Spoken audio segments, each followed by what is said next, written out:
Hey everyone.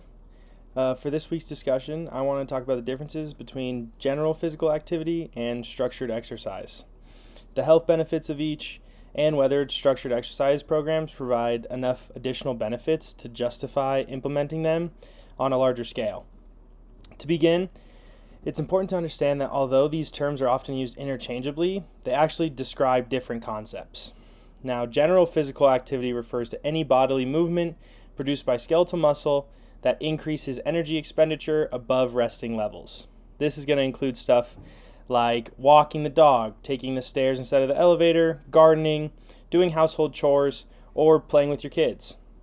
While these activities may not be planned with fitness in mind, but they still contribute to overall health.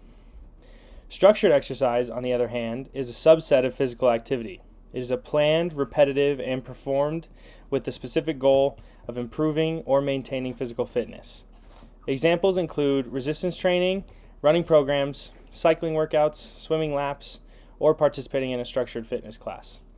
Both forms of movement provide meaningful health benefits, but they do so in slightly different ways.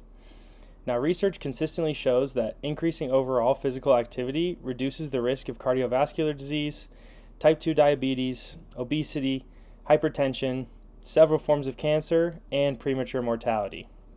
Even relatively small increases in daily movement can improve insulin sensitivity, blood pressure, and mental health while reducing sedentary time, which has become one of the biggest public health concerns worldwide. Now, the World Health Organization recommends adults accumulate at least 150 to 300 minutes of moderate intensity aerobic activity or 75 to 150 minutes of vigorous activity each week, along with muscle strengthening activities on 2 or more days. Importantly, these recommendations recognize that all movement counts, regardless of whether it comes from structured workouts or just your daily activities. Now, from a public health perspective, this is incredibly important because structured exercise simply isn't realistic for everyone. Many individuals face barriers such as limited time, financial constraints, lack of transportation, childcare responsibilities, or limited access to gyms and recreation facilities. Encouraging people to simply move more throughout the day is often a much more achievable first step. General physical activity plays a critical role in addressing many of today's public health epidemics.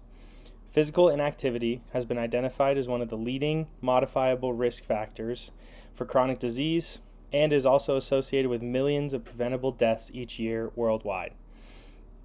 Increasing opportunities for walking, improving neighborhood design, promoting active transportation, and encouraging movement in schools and workplaces can positively impact entire populations rather than only those who choose to participate in formal exercise programs. However, while general physical activity is extremely valuable, I do believe that structured exercise programs provide an additional benefit that justify their implementation on a large scale, especially for certain populations. Now, as someone who works as a personal trainer, I get to see firsthand that structured exercise allows for stuff like progressive overload, individualized programming, accountability, and measurable improvements that are difficult to achieve through unstructured activity alone. For example, resistance training has consistently been shown to improve muscular strength, preserve lean body mass, increase bone mineral density, improve functional independence in older adults, and reduce fall risk.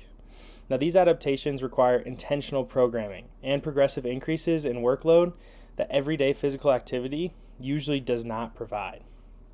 Structured exercise also offers significant benefits during rehabilitation and chronic disease management. Cardiac rehabilitation, diabetes exercise programs, and supervised resistance training interventions consistently demonstrate improvements in functional capacity, quality of life, and long-term health outcomes beyond simply encouraging individuals to move more. Now, that being said, structured exercise programs do have their limitations. They require trained professionals, facilities, funding, and long-term adherence. Participation rates often decline over time, particularly among lower income populations and individuals living in underserved communities. Because of these barriers, relying solely on structured exercise would likely widen existing health disparities. Now, I think the strongest public health strategy combines both approaches. At the population level, we should prioritize making physical activity easier and more accessible by designing communities that encourage walking, biking, and just everyday movement. Then, for individuals who are able and willing, structured exercise programs can provide an additional psychological benefits and help optimize long-term health and physical function. Now, overall, I don't think the question is whether one approach is better than the other. Instead, they should be viewed as complementary.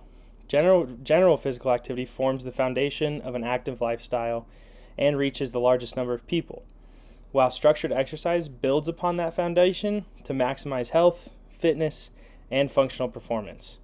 When you put them together, they can create the greatest opportunity to improve both individual health and populational health outcomes.